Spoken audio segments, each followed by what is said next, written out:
ఖమ్మం జిల్లాలో deputy CM బట్టి విక్రమార్క మాట్లాడుతున్నారు. లైవ్ లో చూద్దాం.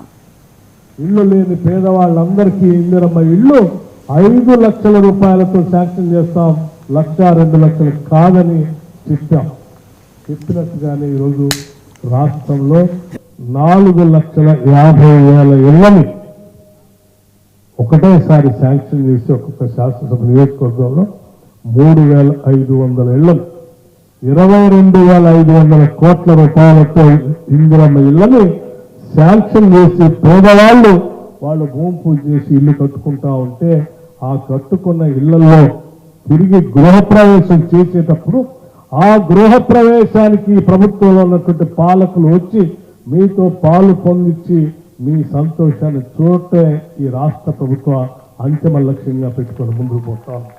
అందుకే ఆ ఇల్లు చూస్తూ ఉంటే ఆ నీళ్లు చూస్తున్నప్పుడు ఎంత ఆనందం కలిగిందో ఈ ఇల్లు కట్టుకుంటున్నటువంటి వాళ్ళని చూస్తే కూడా అంతే ఆనందం కలుగుతుంది.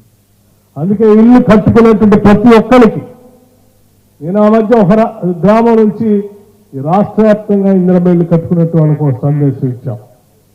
మీరు ఇల్లు ఎంత తొందరగా కట్టుకుంటే అంత తొందరగా ప్రతి వారం మీకు బిల్లులు ఇస్తాం, మీరు తొందరగా ఇల్లు కట్టుకొని పూర్తి చేసుకోండి అని చెప్పాం. ఇల్లు ఏదో శాంక్షన్ చేసి వదిలేయటం కాదు, బిల్లులు కూడా ప్రతి వారం ఇస్తామని చెప్పాము. అలాగే ఇస్తూ వస్తూ ఉన్నాం.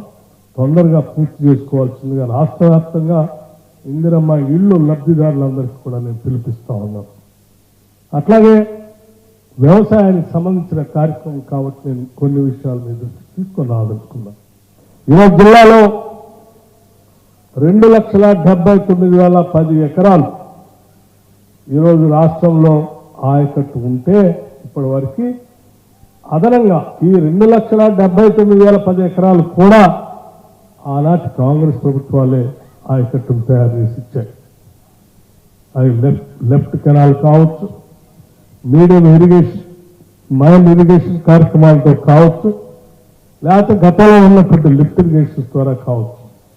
అవన్నీ 2,79,000 ఎకరాలకి ఆ రోజు ఖమ్మం జిల్లాలో ఇప్పుడున్నటువంటి ఖమ్మం జిల్లాలో ఆ పొలాలకి నీళ్లు అందించి పంటలు పండిస్తూ ఉంటే ఈరోజు ఈ జిల్లాలో ఉన్నదే వ్యవసాయదారులు.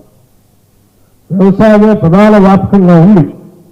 ఈ ప్రధాన వ్యాపకంగా ఉన్నటువంటి వ్యవసాయదారులకు మనం అందించాల్సిన నీళ్లు, ఆ నీళ్లతో పాటు కావాల్సిన ఉచిత కరెంటుతో పాటు కావాల్సినటువంటి ఇతర సదుపాయాలు, మినిమం సపోర్ట్ ప్రైస్ అంటే మద్దతు ధర, ఆ మద్దతు ధరతో పాటు కొంత బోనస్ ఇవి ఇస్తే ఇంకా బాగా అభివృద్ధి చెందుతారనేటువంటి ఆలోచనతో ఈ ఉన్న ఆయకట్టుతో పాటు ఇంకా అదనంగా పెంచడం కోసం 2023-24 తర్వాత ఈ ఇందిరమ్మ ప్రభుత్వం, ప్రజాప్రభుత్వం, మన ప్రభుత్వం అధికారంలోకి వచ్చిన తర్వాత కొన్ని లక్షల ఎకరాలని తిరిగి మనం ప్రణాళికాబద్ధంగా చేసుకుంటూ వెళ్తా ఉన్నాం.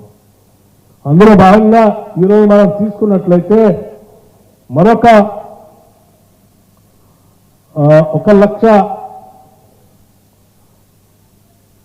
1,13,000 ఎకరాలకు సంబంధించి మళ్ళీ మనం కొంత ఆయకట్టు కోసం ప్రణాళిక తయారు చేసుకొని ముందుకు పోతాం.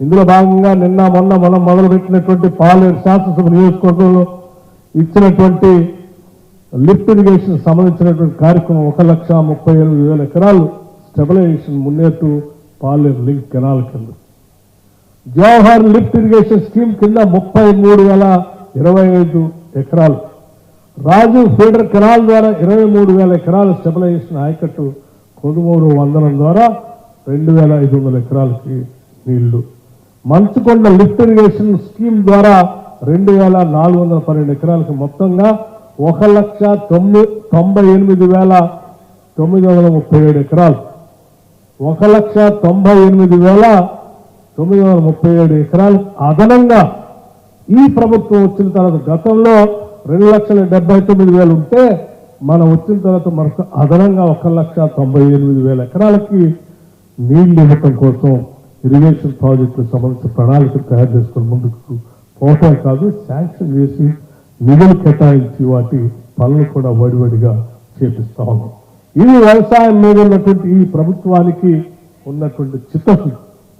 ఇంతే కాదు, రాష్ట్ర వ్యాప్తంగా కూడా ఒక్కసారి ఆలోచన చేసి రాష్ట్ర ప్రభుత్వం వ్యవసాయానికి సంబంధించినటువంటి రకరకాల పనుల పైన కేవలం ఈ కొద్ది కాలంలోనే ఈ వ్యవసాయదారులకి వ్యవసాయానికి సంబంధించినటువంటి వెచ్చించినటువంటి డబ్బు చూస్తే ఒకటి రైతు భరోసా, రైతు రుణమాఫీ, బోనస్ టు సన్న రకం, insurance to farmers, relief measures towards crop damage, power subsidy, Indiramma ఆత్మీయ భరోసా, అదర్ అగ్రికల్చర్ స్కీమ్స్ వీటన్నిటిని కలిపితే దాదాపు 73,152 కోట్ల రూపాయలని ఈ కార్యక్రమాల కోసం మనం ఖర్చు పెట్టాం. వీటితో పాటు ఇంకా డ్రిప్ ఇరిగేషన్ అని, పాలీ హౌస్ అని, లేకపోతే మిషన్ అగ్రికల్చర్ అని, national mission on edible oils అని రకరకాల స్కీమ్స్ తో వస్తున్నటువంటి సెంట్రల్ స్పాన్సర్ స్కీమ్స్ సంబంధించి రాష్ట్ర ప్రభుత్వం నుంచి విడుదల చేసిన నిధులతో లెక్కేస్తే అగ్రికల్చర్ కేవలం ఒక వ్యవసాయానికి నేరుగా ఓన్లీ రైతుల కోసం వ్యవసాయానికి సంబంధించి 74,163 కోట్ల రూపాయలు కేవలం రైతులకు నేరుగా క్యాష్ రూపేనా మనం ఖర్చు పెట్టినటువంటి కార్యక్రమం. కొద్ది కాలంలోనే ఎంత పెద్ద ఎత్తున రైతుల కోసం ఆలోచన చేశాం. వాటితో పాటు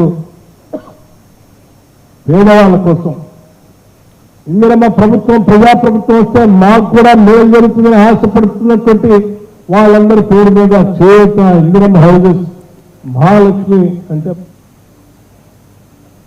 తెలంగాణ అసెంబ్లీ స్పీకర్ గడ్డం